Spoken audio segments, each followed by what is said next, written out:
when we left off in Thursday's video, or Friday, I guess, depending on when you've seen it, let me think about this. I think I made it Thursday, posted up Thursday night, so most of everybody probably seen it Friday. We kind of left some suspense there about what was going on with trucks, and most of you, I mean, there really wasn't any guessing to it. Most of you guys knew that, probably got the hints or what was going on, that I was getting rid of my truck. Anyway, I sold my F-550 yesterday. I met a gentleman in Kansas City. He messaged me last week. I had it up for sale because I knew I had a new one coming in. And generally, I try to sell them outright before I have to trade. It doesn't usually work out that way because they're F-550s. And it's not something that everybody's looking for because it's an F-550. It's not like it's your everyday pickup truck. Anyway, a gentleman from Omaha, Nebraska, seen it, got a hold of me, basically bought it sight unseen. Everything was a go yesterday. I met him up there. He rented a car, drove down, met me basically in Overland Park, Kansas, and kind of walked him through the truck, showed him everything. He could have been happier with it. Gave me a check for the truck. He got a really good truck at a really great price. He actually, when I sold the truck, I sold the bed with it. I sold the air compressor with it. I sold the fuel cell with it. I let the torch bottles go, vice. And the reason for it, that bed was 14 years old. That was the fourth truck it's been on, I believe. Yeah, I think fourth. So I'd been kicking around the idea of wanting a new bed anyway. And those beds are expensive. They're not cheap, especially if you look at the price of steel right now. Here this week, you'll be seeing some videos of Brandon in the shop building the log bed for the Mac. So that's not cheap either. That's an expensive build right now with the way everything's getting. Of course, fuel prices are starting to skyrocket. We're going to be feeling the effects of that for a while, and it's going to trickle down to all of us, unfortunately. Anyway, gentleman in Omaha got a really good truck, fairly low miled for an F-550 because they're kind of a small commercial truck. He got the truck with right at 109,000 miles on it. It's not deleted. It wasn't tuned. I just run them. I don't mess with that stuff. Anyway, today I went and picked up my new truck. So this is a 2021 F-550. There were some changes in the 21 year model. I believe the 21. I don't think they were there in 20. I'm not real sure. Everything has been so up in the air the last year on getting stuff. Just like my 500 I saw. Ordered it in September, just got it last week. This was kind of the same deal. I've had it ordered for quite some time and just got it. I went with Velocity Blue this time. There's not a whole lot of colors on the 550 as far as options. I'd never had a blue truck, decided I wanted to go blue. I knew just enough to know that I didn't want another black truck. As much as I love the color black and love it in vehicles, I will never have another black work truck for a lot of reasons. One, you just can't keep them clean. Now, one thing I am going to do to try to combat the keeping it clean with this truck, I'm going to take it tomorrow into Springfield and I'm going to get it ceramic coated. They'll ceramic coat the whole truck, the wheels. So hopefully that'll help it keep clean or stay looking nice and new. This truck, same thing, 6.7 liter Powerstroke diesel engine. Now, as you guys may remember from a few years ago when I got my black one, they messed up the order on it. It was not the truck I initially ordered with some of the options and features. You can bet I checked this one out before I pulled away. Anyway, the thing on this truck, I did get a shorter cab to axle configuration this time because I went with a 4-door pickup. And I don't know if I like that yet or not. I won't know until we get the new bed put on. We're getting a new bed built, but we'll show that later on when it's built. Anyway, just went with a 60-inch cab to axle configuration on this truck. One thing I could tell right off the bat when I picked it up today, the exhaust is a little different on it. Not that that matters. It doesn't have the old dual tip flamethrower exhaust like the last couple 6.7 Powerstrokes have had. 488 gear ratio on this truck, which was what I had ordered for the black truck, and they sent me something with 430s. Wasn't necessarily a deal breaker, but when you're pulling a load, especially up hills, inclines, you can definitely tell those 488s are back there rather than the 430s. One thing I was very pleased with this truck, it has a 10-speed automatic transmission. I'm super excited to put the trailer behind this thing and see how it does with that 10-speed automatic transmission. Other than that, everything's pretty much the same on it. Go in here. I order these in a Lariat package. That's as high as you can get an F-550. This has every option you can get. I order them optioned out. I don't like to leave anything out. I want it all. A lot of the reasons for resale value when I go to resell this truck here in a couple years, I'll run this truck up to about 100,000 miles, and then I'll resell it once the warranty's gone. That's kind of what I try to do with a lot of the equipment anymore. Once the warranty gets close to being up, I send it on down the road and just kind of roll that equity over into the next one. Anyway, carpet delete option, that was the only thing where I saved $50 in the whole build. It's $50 back your direction if you choose carpet delete, so not a big deal there. Not a lot's changed on the interiors of these trucks. This is my first four-door, so it's pretty nice. I already like this extra room back here. Typical package of stuff. This is fuel tank and def hoses. When we put the bed on, you'll be able to run the hoses up into the bed, that kind of stuff. Leather, of course, in the front, we've got the heated and cooled seats. You know, you've got 110 power outlet back here, regular 12-volt outlet. Looks like USB cables or connects, whatever. Lots of room back here.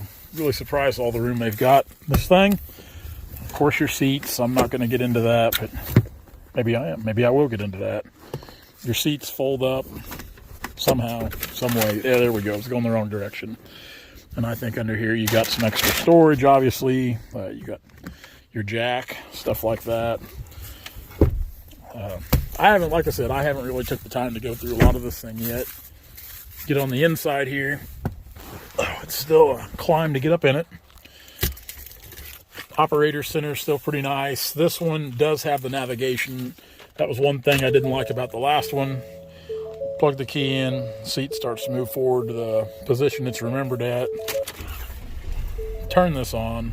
Of course, your Ford screen kicks up. Who knows what kind of music we're going to hear? Probably Post Malone. We'll go ahead and kill that right now.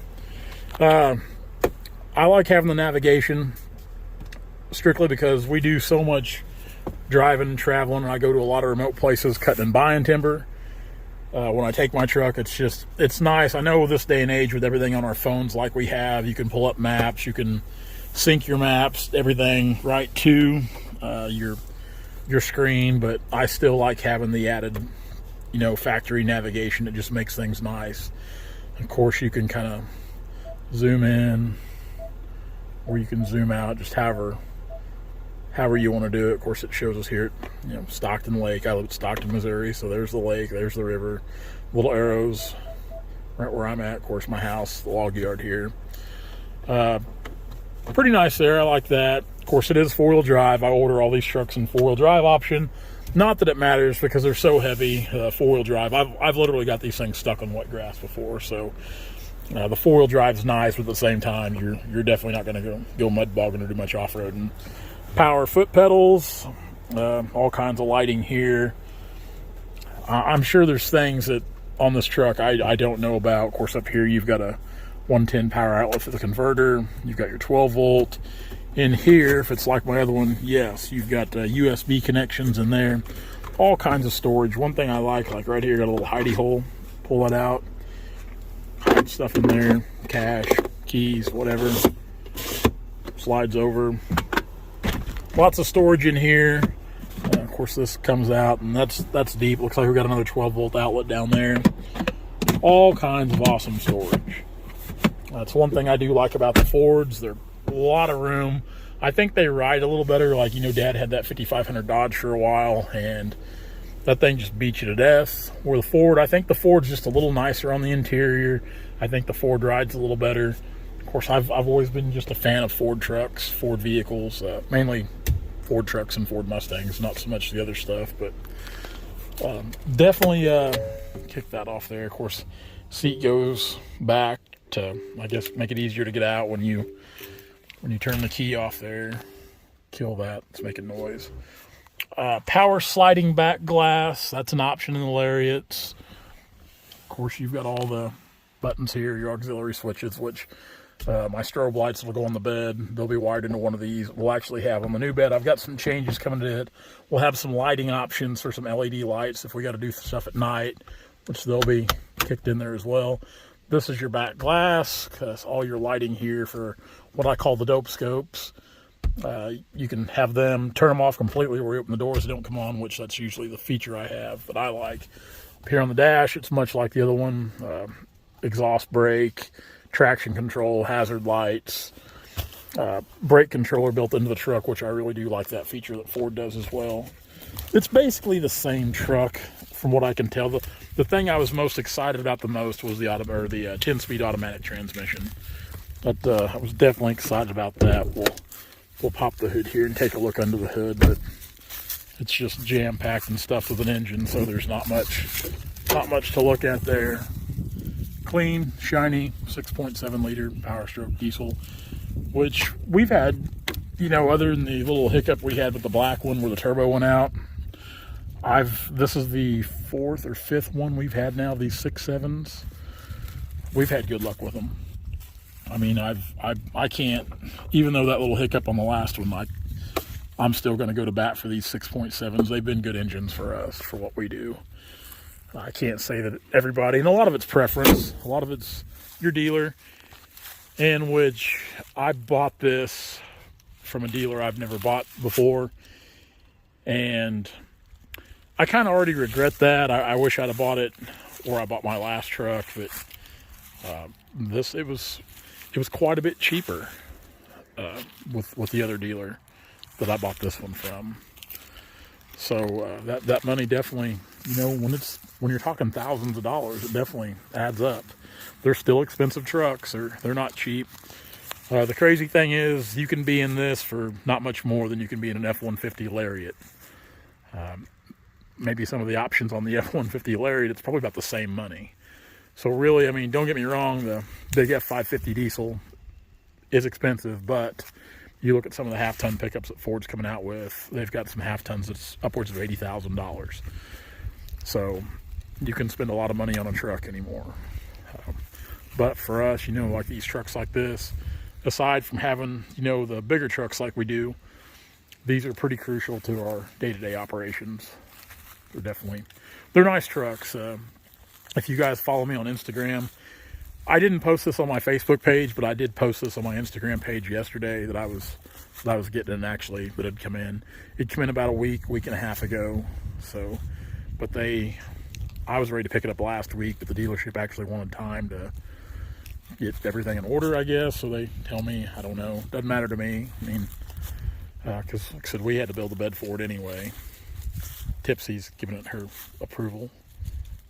It's Tipsy's friend Buster. He's a rascal. But yeah, so Tip's giving it her approval, see what she thinks of it. I like them. I know not everybody's Ford people. You know, it takes all kinds, whether you're Ford, Dodge, Chevy. Honestly, it doesn't matter to me what people drive, use as far as saws, equipment, trucks, skidders, skid steers. You know, it's whatever you like, and it's whatever kind of, you know, I always look at dealer support. And even though I got a little better deal on the money on this particular truck, I worry about dealer support, which I don't think it'll be a problem, but still, I know where I've been the last few years on my truck, and that's probably where I should have stayed with, and I really need to practice what I preach a little better, don't I? Regardless, still, it'll be under warranty for the next 100,000 miles. It had 3.2 miles on it when I picked it up today, or I think at like 104 miles currently, so a little bit of a drive to go get it up at Harrisonville, Missouri. I'll just go ahead and tell you where I got it. Max Motors. You guys probably remember seeing those guys on TV if you watched that History Channel show, Guns, God, and Automobiles or something. I didn't really watch it. I'm not a big TV person. Regardless, happy with it so far. Hopefully that the first of next week we'll have the bed on there. And when we have the bed on, we'll try to make another little video of the new bed. Like I said, there's some things on the new bed that we're definitely going to do some changes to it. I had a few things I wanted different on the new one, but I need to start buying the accessories for the new one now. I need to buy a new 3-stage air compressor. I'll have to buy a pump for the fuel tank because the fuel tank's actually built into that bed. It's removable, but it actually sits down in the bed.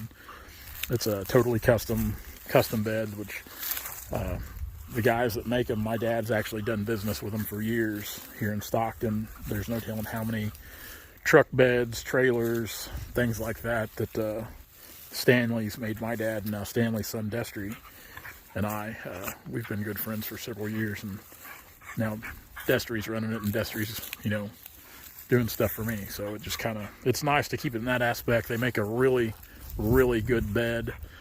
I have no problem saying that, yeah, their beds are they're a little more costly than, you know, what you're going to buy out there, like a box store that's got a whole truckload of them sitting there. But one thing about it, their beds are solid, and they're built to last, and they're stout. You definitely get what you pay for with the craftsmanship. They're extremely well-made beds. So I'm looking forward to get that put on here. It'll be painted black. I wanted to stick with the black bed on a blue truck.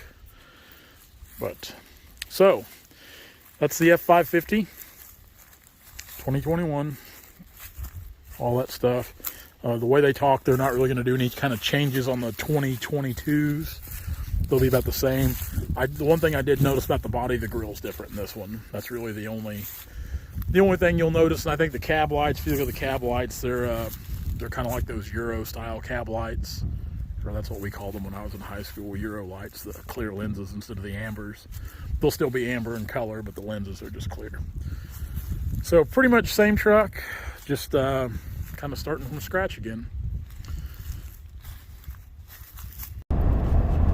Kind of see on the dash right there on the old truck, it just read 1 through 6 for the gears. We've got 1 through 10 here. Shifts smooth, you can't even feel it shifting. Just like I said, I'm always impressed with. Seems like every other year they come out with one of these things. They improve it a little bit. It just amazes me, just like the 10-speed there. Shifts so smooth. This one actually, now I guess they come stock with a PTO provision. All these 550s do. Used to, the PTO I think was like a $200 or $250 option. I never needed a PTO. Dad didn't ever need a PTO. We just never needed it for what we do. Guys, thank you so much. Should be a decent week of making videos. I think we're actually going to cut some oak this week. That's what I'm told. So calling for a bunch of rain towards the end of the week. When I say a bunch, like 4+ inches is what they're predicting right now. I hope that kind of skates around us and misses us, but it's not looking good. It's looking right now like 4 solid days of rain. So we're going to try to do what we can this week as far as cutting. Next week is definitely up in the air. It might be a good week to look at timber next week because we've got a lot to look at. Before long, you know, we've noticed today they're already spreading a lot of fertilizer, getting ready for corn. I mean, here it is, March 8th. So planting season's right around the corner for us, and that's going to slow down some of the jobs, you know, some of the walnut cutting, some of the timber, just around the crop fields. We'll work a lot of areas like that. So guys, thank you so much. Be sure to like, comment, and subscribe. All that. I couldn't be happier with our subscription numbers, the way they've been rising over the last few months. That definitely means the world to Dad and I. I check the analytics pretty regular. I'm crazy about numbers and figures. I always have been. Like I love to crunch numbers. And when I look at our video views, it's crazy to me. Only 32% of our video views come from actual subscribers. So that means, what do we got there? 30%. We got 68% that are not subscribers. That's a bunch. That's a bunch. So definitely hit that subscribe button.